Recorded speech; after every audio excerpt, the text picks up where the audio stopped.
balula mitima.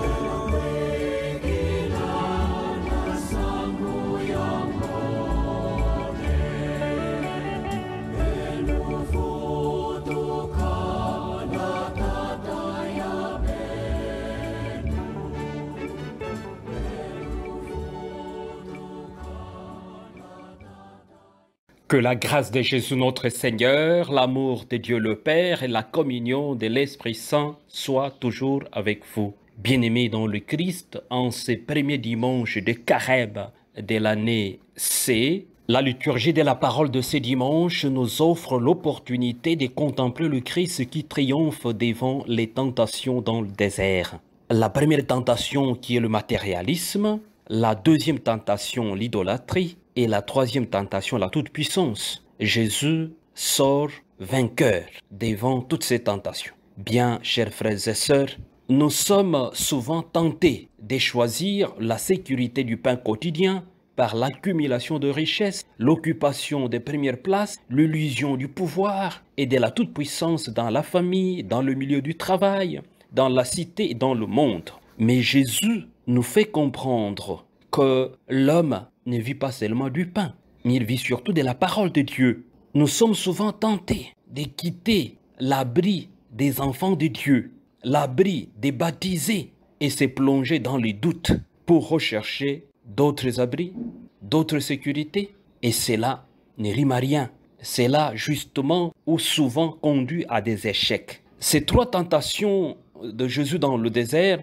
nous rappellent la grande marche de peuple d'Israël dans le désert aussi, pendant 40 ans. Et Jésus reste dans le désert 40 jours. Toutes ces tentations, Dieu avait soumis le peuple d'Israël dans le désert à cette pauvreté de vie pour voir ce qu'ils avaient au fin fond d'eux-mêmes devant le salut accordé par Dieu. Le Seigneur notre Dieu nous accorde bien de réalité, bien de grâce, les dons de la vie elle-même. Pourquoi est-ce que les trois sollicitations du tentateur nous mettent parfois à genoux? Le tentateur lui dit, si tu es le Fils de Dieu, ordonne à cette pierre de devenir du pain. Mais Jésus lui dit, il est écrit, l'homme ne vit pas seulement de pain. Voyez, le Seigneur notre Dieu voudrait nous rappeler, voudrait nous aider à revivre la mémoire. La mémoire, ça veut dire que revoir dans notre existence le bienfait de notre Dieu. La vie elle-même, c'est le bienfait de notre Dieu. Autant de miracles dans notre existence, c'est le bienfait de notre Dieu, c'est la béatitude dans notre existence. Pourquoi est-ce que le matérialisme, pourquoi est-ce que le bien de ce monde nous plonge et nous jette à terre? Les tentateurs, les diables, diabolos comme on dit en grec, c'est un diviseur. C'est un diviseur sans pardon. Attention, bien chers frères et sœurs, ne vous faites pas rouler, ne vous faites pas flouer avec des sollicitations qu'on voit aujourd'hui, des slogans, des courtes vies, mais avec beaucoup de joie. C'est-à-dire des gens qui s'engagent à l'idolâtrie, adorer des petites images, adorer des petites promesses, semble-t-il, pour avoir beaucoup d'argent, avoir beaucoup de voitures, construire autant de maisons. C'est bien beau. Ça rime à quoi tout ça? On est si ridicule devant toutes ces réalités. On vous voit vous promener la journée, véhiculer, parfumer comme vous voulez, mais les soirs, pour dormir, vous n'avez pas sommeil. Vous avez un problème de conscience très sérieux. On le voit au soir de la vie de bien de personnes qui reculent pour venir demander la bénédiction du prêtre. Bien, chers frères et sœurs, nous attachons à la parole de Dieu, comme nous dit Saint Paul, que le baptême nous avons reçu sans notre mérite. Le salut nous est donné gratuitement par Dieu. Alors, il nous faut aussi accueillir cette parole simplement, gratuitement et librement. Et que nous allons affirmer de notre bouche et de notre cœur que Dieu vit parmi nous, que c'est Jésus est ressuscité d'entre les morts et qu'il nous a sauvés et qu'il nous sauve.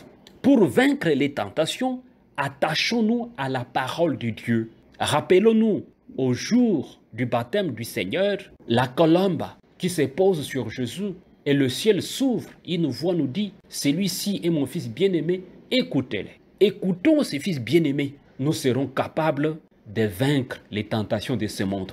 Des gars qui veulent vivre sans Dieu, la toute-puissance. Oui, vivre sans Dieu.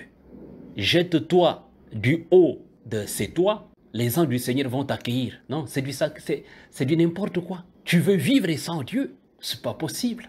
Dieu est le créateur.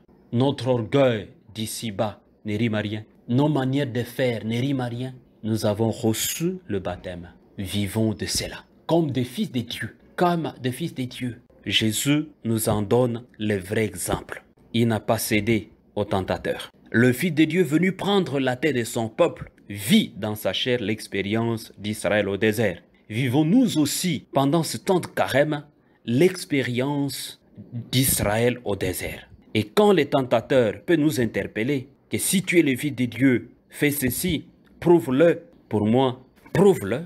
Mais nous savons que notre nourriture, ce n'est pas toujours la nourriture matérielle. C'est de faire la volonté de celui qui m'a envoyé, dit Jésus. Voyez, c'est de faire la volonté de celui qui m'a envoyé. C'est la vraie nourriture que Jésus nous offre. Faire la volonté du Père. Vivons dans l'intégrité. Vivons de la charité. Ne gonflons pas d'orgueil.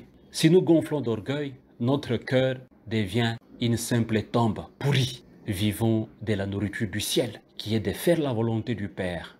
Que ce dimanche, que cette parole de Dieu, mes sœurs, mes frères, nous rappelle que nous sommes poussière et nous retournerons à la poussière. C'est-à-dire, vivons dans l'humilité. Le Seigneur lui-même nous élève. Faire la volonté du Père, c'est de vivre dans l'humilité. Ce n'est pas de gonfler dans l'orgueil. Quand on gonfle dans l'orgueil, on est battu en brèche par les tentateurs. Attention à des diverses sollicitations qui peuvent écraser votre vie inutilement. Vivons de ce que nous devons recevoir à travers nos efforts. La corruption, la recherche effrénée de biens matériels, on est dans les pieds du tentateur. Et cela ne marche pas, cela ne paye pas.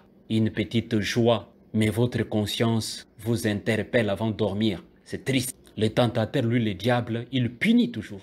Il ne pardonne pas. Malgré nos limites, notre Dieu est un Dieu miséricordieux. Il veut notre conversion, notre transformation, notre victoire dans ces combats spirituels. Que le Christ Jésus nous accompagne à vaincre les tentations de ce monde en s'attachant réellement à la parole de Dieu et à faire au quotidien la volonté du Père. Recevez la bénédiction du Seigneur au nom du Père et du Fils et du Saint-Esprit. Amen.